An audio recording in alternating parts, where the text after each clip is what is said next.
जय माता दी दोस्तों, कैसे हैं आप लोग। मैं भी अच्छा हूँ। अब मैं आज बताने जा रहा हूँ जो मेरे साथ हुआ है, और मेरे दोस्तों के साथ भी ऐसा हुआ है एक बार हुआ है। मैंने उसको मतलब देखा है।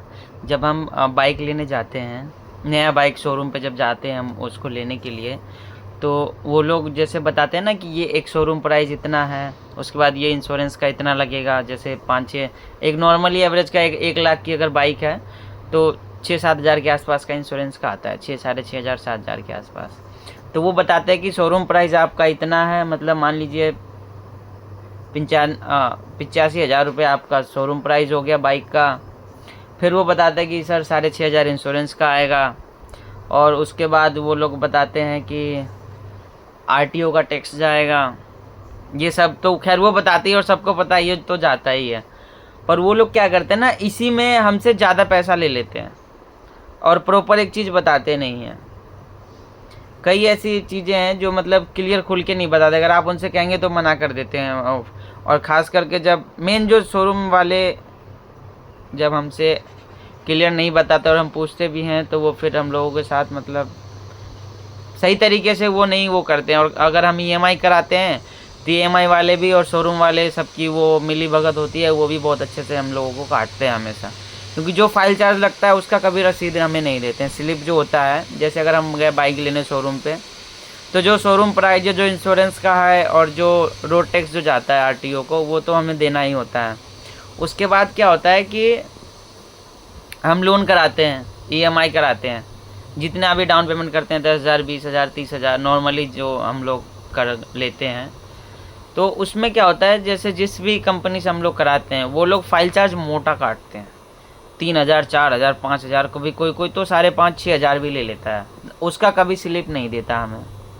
हम उससे मांगे तो कहता है स्लिप नहीं मिलेगा, आपके मेल पे आएगा, और मेल पे भी सारा रिकॉर्ड नहीं आता है। ज़्यादातर लोगों का नहीं आता है ऐसा।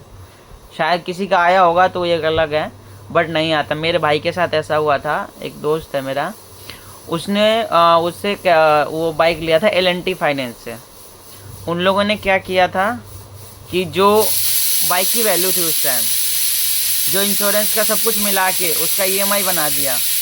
बाद में जब उसने 8-10 ईएमआई भर दिया ना, तो उसने वो एक फ़ाइल डाउनलोड किया जिसमें होता है कि हमें कितना लोन मिला था। तो उसको उस टाइम के हिसाब से जब उसने मिलाया ना, तो 10,000 रुपये का उसको फ़र्क पड़ा कि मुझे 10,000 रुपये मुझसे ज़्यादा ले लिए।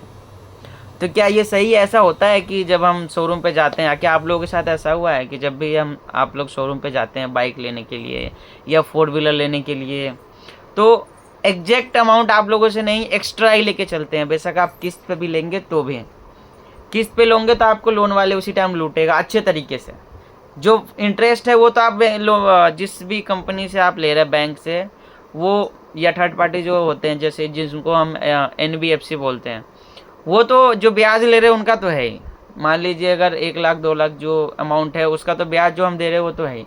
वो उसके अलावा भी उसी टाइम हमसे एक्स्ट्रा ले लेते हैं, और ये क्लियर बताते नहीं हैं। और ये शोरूम वाले की भी सेटिंग होती है, वो भी नहीं बताते, क्योंकि उनका कमीशन परसेंटेज बेस ऐसा कुछ होता है। तो ये चीज़ तो है कि बहुत काटते हैं। तो प्लीज़ अगर आप लोग लेते हैं, मेरी वीडियो देख रहे हैं, तो प्लीज़ अगर आप जब भी बाइक या गाड़ी लेने जाते हैं तो 1-1 रुपये का ध्यान रखिए।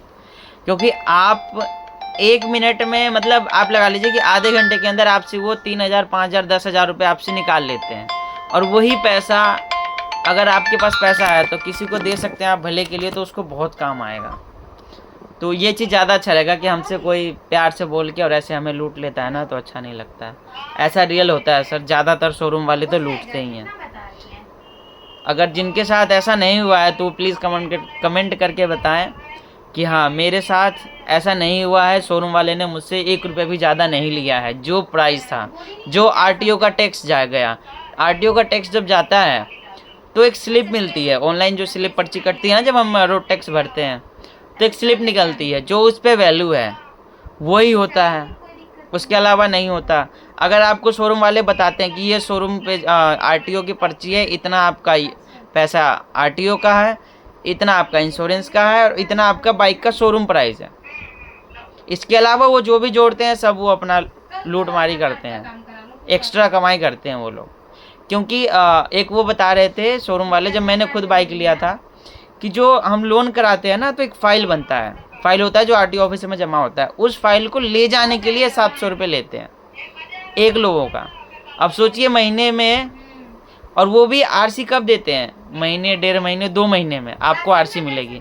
ऐसा नहीं कि आज आपने बाइक लिया और कल आपकी फ़ाइल जमा हो गई और 15 दिन में आपको आरसी मिल गया। ऐसा शायद ही किसी के साथ होता है। ज़्यादातर लोग क्या करते हैं, डीलर लोग, कि आपका मतलब फ़ाइल जो है एक साथ लगाएंगे, इकट्ठे 15, 20, 30 फाइल चला जाएगा, 10 दिन में एक चला जाएगा।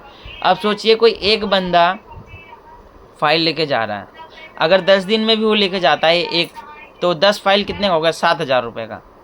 और कोर्ट डीलर के जहाँ पे जो शोरूम होता है वहाँ से कोर्ट कितना दूर होता है, कितना किराया और आने जाने का लग जाएगा, कितनी सैलरी, मतलब कई यार ऐसी चीज़ें हैं जो वो हमें घुमा फिरा के और खुद वो अपना प्रॉफिट रखते हैं, कितने तरीके से काटते हैं। ये चीज़ नहीं सही, मतलब वो है एग्जैक्ट प्राइस बता के तो कभी नहीं, सही प्राइस बता के तो नहीं करते हैं वो, कि हाँ सही मैं पैसा बता दूँ और इतना ही लूँ, कोई भी नहीं करता। लोन वाले तो ऐसे करते हैं कि अगर इनका सिविल में कोई दिक्कत है तो मेरा लोन ख़राब हो गया तो ऐसे इशारा करेंगे, तो 2000 एक्स्ट्रा दो, तो वो 2000 एक्स्ट्रा जोड़ के चलता फाइल में, उसका रसीद नहीं मिलता हमें, स्लिप को नहीं देता कोई भी।